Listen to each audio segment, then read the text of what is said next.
Carbon dioxide को environment से absorb करके हमने पत्थर में बदलने की टेक्निक खोज ली है, जिससे एनवायरनमेंट कार्बन डाइऑक्साइड से फ्री हो जाए। Carbon dioxide green house gases में से एक है, जिससे अर्थ का टेम्परेचर बढ़ता है, जिससे जंगल में आग लगती है, ग्लेशियर्स पिघलती है, सूखा पड़ता है और तूफान आना जैसे इंसिडेंट आम हो जाते हैं। एक एस्टिमेट के अकॉर्डिंग 2023 में हमने 4100 crore metric ton carbon dioxide environment में इमिट किया था, जिससे अर्थ का टेम्परेचर 4 डिग्री सेंटीग्रेड बढ़ा और आम सिटीज में टेम्परेचर 50 डिग्री सेंटीग्रेड भी क्रॉस हो रहा है, जहां पर टेम्परेचर 35 डिग्री सेंटीग्रेड मैक्सिमम होता था।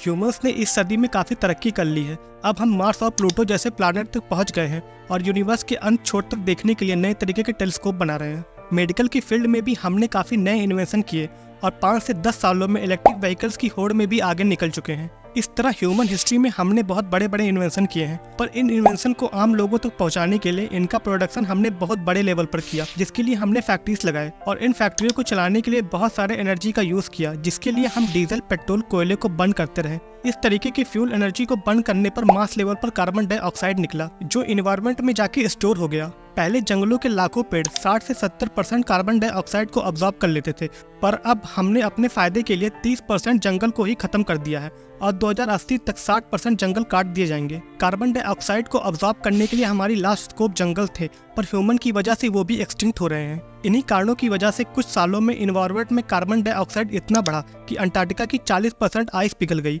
और 6 बड़े ग्लेशियर्स गायब ही हो गए। कार्बन डाइऑक्साइड से होने वाली प्रॉब्लम्स को देखते हुए आइसलैंड के साइंटिस्ट ने कुछ टेक्निक डेवलप की है। इस टेक्निक में कार्बन डाइऑक्साइड जो एनवायरनमेंट में अवेलेबल है उसे एनवायरनमेंट से अब्जॉर्ब किया जाएगा और फिर इसे पानी के अंदर घोला जाएगा।